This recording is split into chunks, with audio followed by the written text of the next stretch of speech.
like a war horse that hardly gets tired. Former Vice President Atiku Abubakar has showed why he is the real deal in the People's Democratic Party.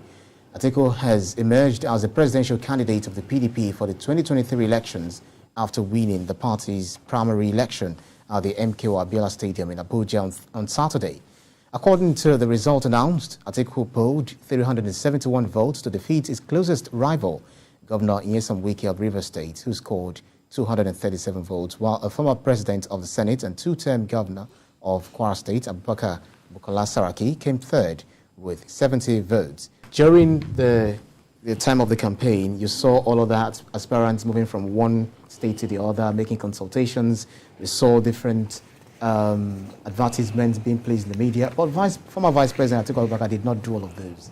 Looks like he was so confident that he would definitely clinch the ticket, and he did. It's not true.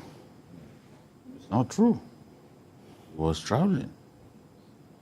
At least I know some of the places that I went to. Dino, for example, is a friend of mine. And I remember that Dino was traveling with him in his private jet. They were moving from place to place. It's not possible to win this kind of election staying in one place. No. Don't also forget that being a serial contestant, he already had structures in different places.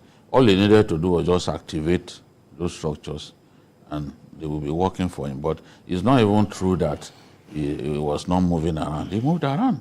But he make a hell of a noise like all no, see, it may not have made so much noise like those who are traveling, going to 3 states in one day and all that. Atiku, from the day he lost the last election, Atiku made clear that he will contest again. So some people were moving around campaigning over just a period of 1 month. This person had been literally campaigning for 4 years because he did not wind up his political machine. Those who just recently announced that they are going to contest, they are the ones who are running from pillar to post, going up and down. Atiku never suspended his campaign. From the day he lost, he made it clear that he will contest again. We all knew that, look, Atiku will be in the race for 2023. That one was public knowledge. So he had been moving around, trying to activate his political machine again, and it's not. I'm not surprised that at the end of the day he won. Although I'm convinced that if Tambuwal had not given him his support, Wike would have won the election. Wike, more than 70% of the PDP primaries decided before this election were won by Wike's candidates. Senatorial primaries, House of Reps primaries, even in some states. Look, House of Assembly elections. So Wike had done so well building support base, especially in states that the PDP did not have sitting governors. So those North Central states and other places, he was in firm control in a lot of those places. But at the end of the day, what we did not expect would happen happened when Tambuwal decided at the last minute to say, look, I'm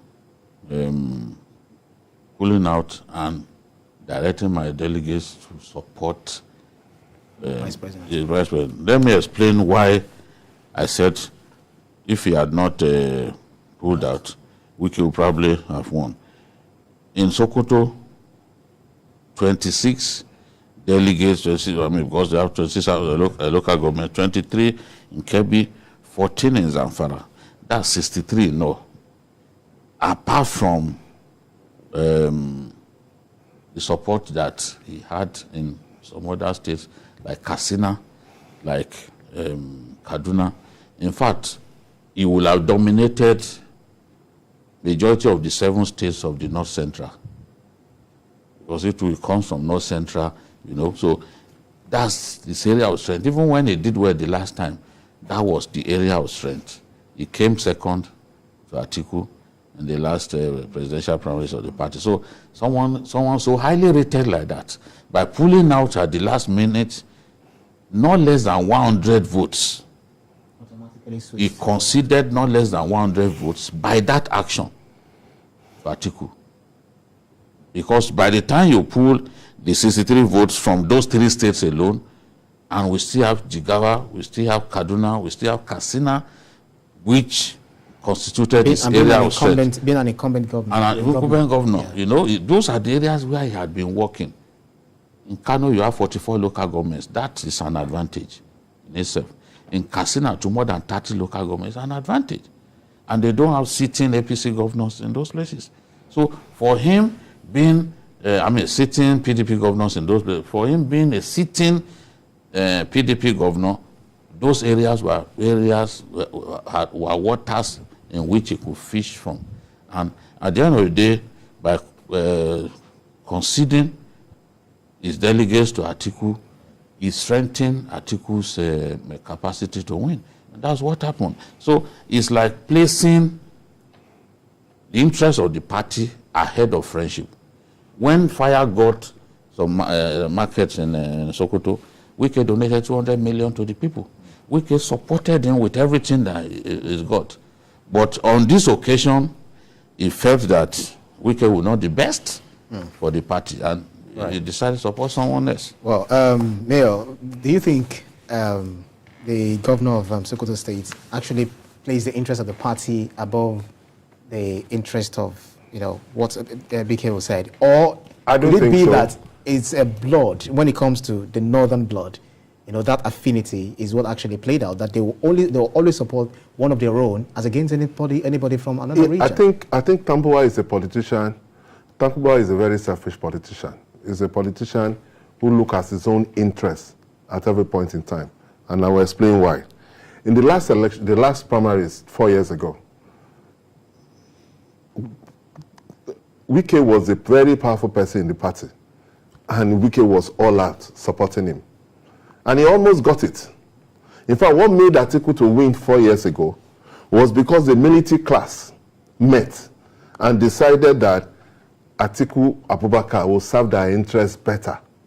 So they sent a delegation to Ota to go and meet Obasanjo.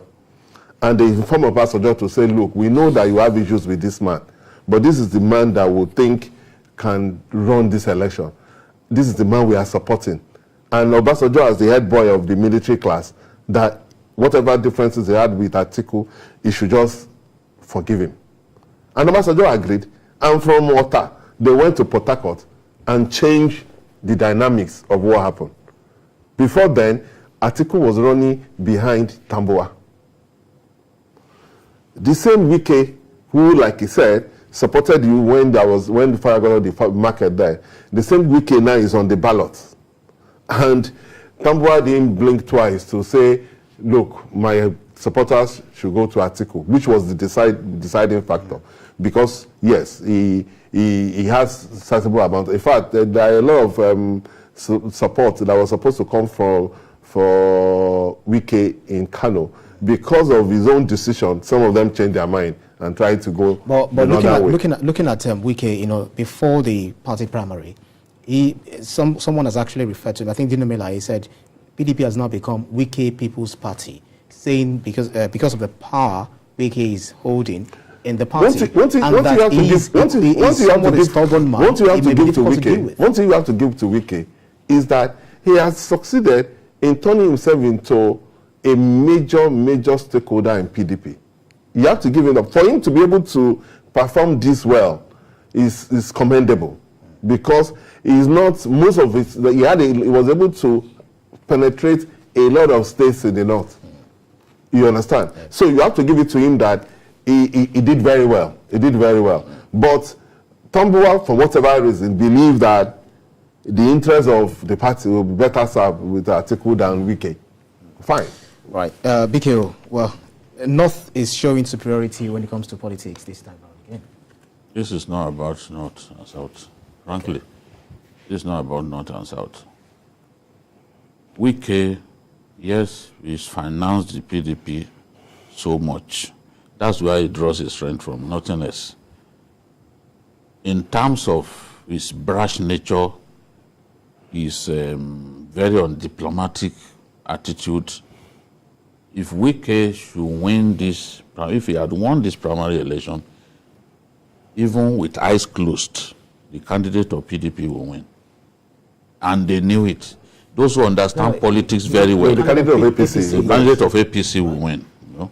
Those who understand politics so well know that, look, there are times when somebody could look like a front runner, but you don't have to let that person win, because it will hurt you badly. In their party, it could win.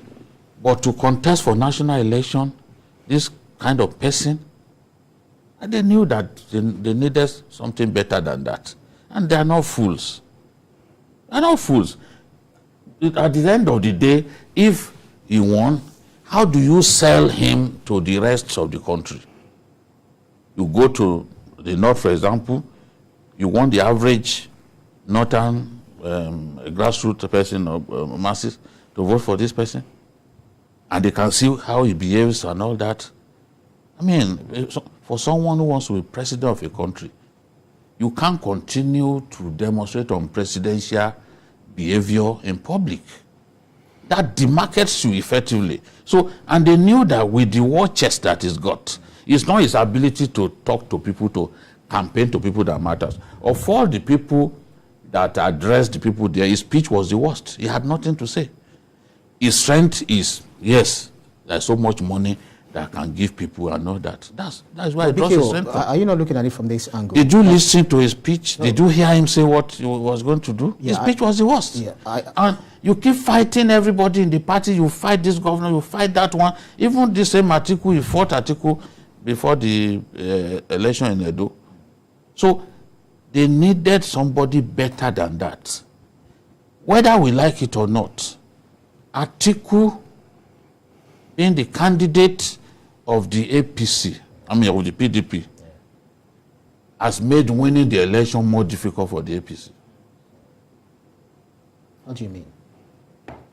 Look at even the result of the last election. Look at the result of the last election. Despite the fact that Buhari was incumbent. PDP gained more states.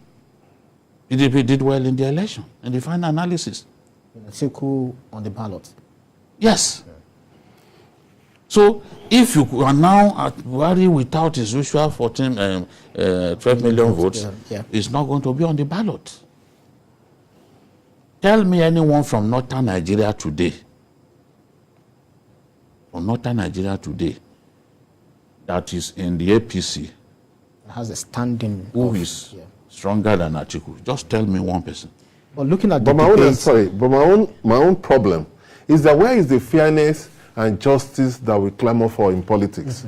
We have a president from the north that have done 2 terms, and again PDP that have had majority of their support from the south, from the southeast and south-south. Where is the fairness? Where is the justice for you to now give your ticket again to another Fulani man from the north? That is a different issue.